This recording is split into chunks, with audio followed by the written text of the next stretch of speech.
العلم هو النور الهادي والمفتاح لكل الخير من يريد الله به خيرا. بسم اللہ الرحمن الرحیم. چہل سبق میں 12واں سبق ہم پڑھ رہے ہیں. اس میں اضافت کا بیان ہے، یعنی دو اسموں میں سے ایک کی نسبت دوسرے کی طرف کی جائے.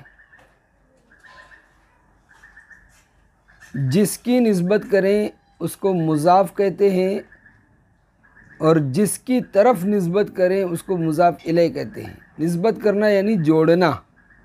مثال کے طور پر حامد کا قلم،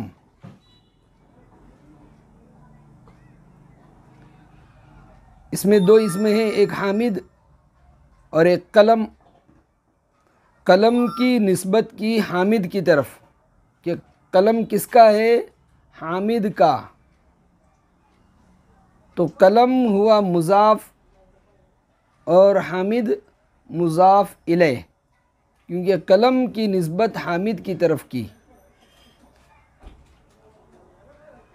فارسی ترکیب میں پہلے مضاف آتا ہے اور پھر مضاف الیہ آتا ہے،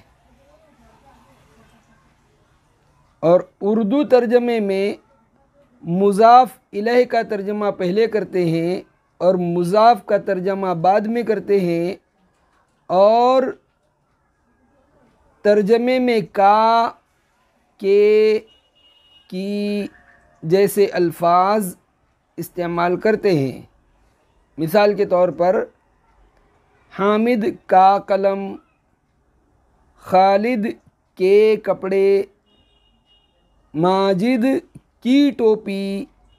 تو بیچ میں کا، کے، کی کے ذریعے دو اسموں کو جوڑا گیا. اسی طرح اردو میں اضافت کی نشانی را، رے اور ری بھی آتا ہے. جیسے میرا کپڑا، تمہاری ٹوپی، ہمارے کپڑے. تو را، رے، ری آیا. اسی طرح نا، نے اور نی بھی آتے ہیں. جیسے اپنا کپڑا، اپنی کتاب، اپنے کپڑے. تو اپنا، اپنی، اپنے میں نا، نے، نی آیا. اور فارسی ترکیب میں چونکہ مضاف پہلے جب آئے گا تو اس کو کسرہ، حمزہ اور حرف یا میں سے کوئی علامت لگے گی، جس طرح موصوف اور صفت میں لگی تھی. یہیں سے یہ بات بھی سمجھ میں آتی ہے جو ہم نے موصوف صفت کے بیان میں پڑھی تھی کہ کسرہ، حمزہ اور حرف یا کو علامت موصوف کہتے ہیں، اور وہاں قوس میں لکھا تھا صفت کے باب میں. کیا مطلب؟ موصوف صفت کی ترکیب میں. اور مضاف اور مضاف الیہ کی ترکیب میں اس کو علامت اضافت کہتے ہیں. موصوف صفت میں کیا ہوتا تھا؟ ایک صفت ہوتی تھی اور ایک اسم ہوتا تھا، اس میں ذات. اور مضاف اور مضاف الیہ میں دونوں کے دونوں اسم ہوتے ہیں. یہ فرق ہے موصوف صفت میں اور مضاف مضاف الیہ میں. سبق ہم پڑھتے ہیں، دیکھیں گے. ایک اسم کے ساتھ دوسرے اسم کو نسبت دینے کا نام اضافت ہے. غرض اس نسبت کے لیے دو اسم درکار ہیں، یعنی دو اسموں کی ضرورت پڑتی ہے. پہلے کو مضاف، دوسرے کو مضاف الیہ کہتے ہیں. یعنی فارسی ترکیب میں پہلے مضاف آتا ہے اور دوسرا مضاف الیہ آتا ہے. لازم ہے کہ علامت اضافت مضاف کے ساتھ رہے. اردو میں علامت اضافت کا، کے، کی، نا، نے، نی را، رے اور ری ہیں۔ ان کی مثالیں سمجھائی جا چکی۔ اور فارسی میں علامت اضافت کسرہ، حمزہ اور حرف یا ہے۔ ان کے استعمال کا طریقہ وہی ہے جو علامت موصوف کا ہے۔ کیا مطلب بھائی؟ جس طرح موصوف کا آخری حرف الف یا واو ساکن، حرف یا اور ہائے مختفی میں سے کوئی نہ ہو تو کسرہ آتا ہے، اسی طرح مضاف کا آخری حرف الف واو ساکن، حرف یا اور ہائے مختفی میں سے کوئی نہ ہو تو کسرہ آتا ہے۔ جس طرح موصوف کا آخری حرف واو ساکن اور الف ہو تو علامت موصوف حرف یا آتی ہے، اسی طرح مضاف کا آخری حرف الف یا واو ساکن ہو تو علامت اضافت حرف یا آئے گی۔ اور جس طرح موصوف کا آخری حرف ہائے مختفی یا حرف یا ہو تو علامت موصوف حمزہ آتا ہے، اسی طرح مضاف کا آخری حرف یا اور ہائے مختفی ہو تو علامت اضافت حمزہ آئے گا۔ اب مثالیں دیکھیں گے۔ کتاب خدا، خدا کی کتاب۔ کتاب مضاف، خدا مضاف الیہ، کسرہ علامت اضافت۔ کسرہ کیوں آیا؟ کتاب مضاف ہے، اس کا آخری حرف با ہے، مطلب الف نہیں، واو نہیں، ہائے مختفی نہیں، حرف یا نہیں، اس لیے کیا آیا؟ کسرہ۔ بچے شیر، شیر کا بچہ، بچہ مضاف، شیر مضاف الیہ، حمزہ علامت اضافت۔ اب دیکھیں حمزہ کیوں آیا؟ بچہ مضاف ہے، اس کا آخری حرف ہائے مختفی ہے، اس لیے علامت اضافت حمزہ ہے۔ تمنا مال، مال کی آرزو، تمنا مضاف، مال مضاف الیہ، حرف یا علامت اضافت۔ اب یہاں دیکھیں گے تمنا مال میں تمنا مضاف ہے، اس کا آخری حرف الف ہے، اس لیے علامت اضافت حرف یا ہے۔